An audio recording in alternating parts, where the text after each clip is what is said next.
গাছেরটাও হারাবে তারা, তলারটাও হারাবে। হ্যাঁ, সবাই যদি আমরা চাই সবাই আমরা শুধু বিরাট কোহলি হবো, সবাই সাকিব আল হাসান হবো, তা কিন্তু না। আমাদেরও সুযোগ ছিল, কেউ কেউ কিন্তু গত বছর বা তার আগের বছর কিন্তু কয়েকজন পেস বোলারের জায়গা হচ্ছিল বা হওয়ার সুযোগ তৈরি হয়েছিল, কিন্তু সেটাকে আমরা কাজে লাগাতে পারি। আমি ব্যক্তিগতভাবে আমার দুঃখ হয় যে আমি কিন্তু সোজাসুজি এভাবেই আমাদের মানটাকে বিচার করি।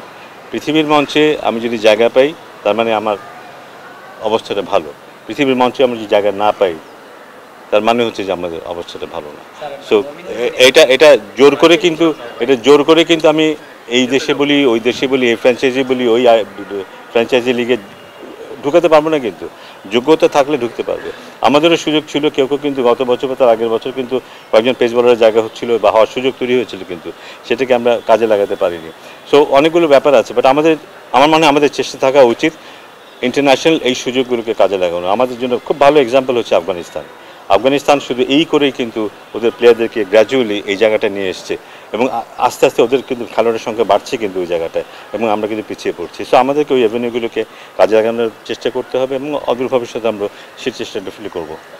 না, জিনিসটা হচ্ছে যাদের সম্ভাবনা আছে ভালো টেস্ট খেলার, তারা যদি টি-20কে অনুসরণ করতে চায়, তাদের যেটা হবে যে গাছেরটাও হারাবে তারা, তলারটাও হারাবে। কিন্তু আলটিমেটলি ব্যাপারটা আমার সাথে না, কিন্তু আমি খুব ভালো লম্বা ফর্মেট খেলি, আমি চাইলেই কিন্তু টি-20 খেলতে পারবো না, কিন্তু সেটা করতে গেলে আমি হয়তো দোনোটাই হারাবো।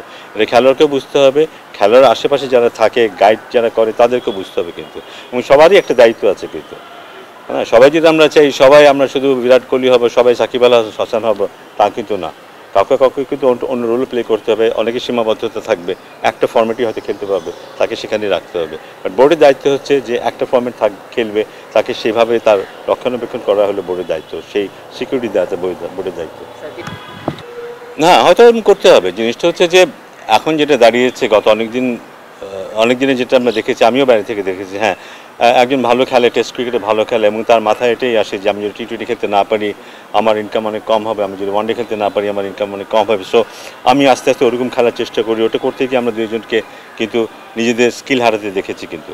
সো আমার মানে এগুলি অ্যাড্রেস করতে হবে আমাদেরকে আরও সিরিয়াস হতে হবে ইন টার্মস অফ আইডেন্টিফাইং যে কে কোনটার জন্য যোগ্য, সে যেন সেটাই সেজন্য সেদিকে যেন তার মনোযোগ থাকে, এবং এটা একটা প্রফেশনাল দৃষ্টিভঙ্গি থাকা দরকার। আমরা অনেক সময় যে ছেলেটা ভালো টেস্ট খেলে তাকে অনেক সময় উৎসাহিত করি, ওভাবে খেলো, তাতে টি-20তেও চান্স পাবে, এখানেও চান্স পাবে, ওখানেও চান্স পাবে। আমার মনে এটা বোধহয় ঠিক না। এটা প্লেয়ারকে বুঝতে হবে, ম্যানেজমেন্টকে বুঝতে হবে, সংগঠকদের বুঝতে হবে যে এই খেলোয়াড় এটার জন্য উপযোগী, তাকে এটার মধ্যে সীমাবদ্ধ থাকতে হবে।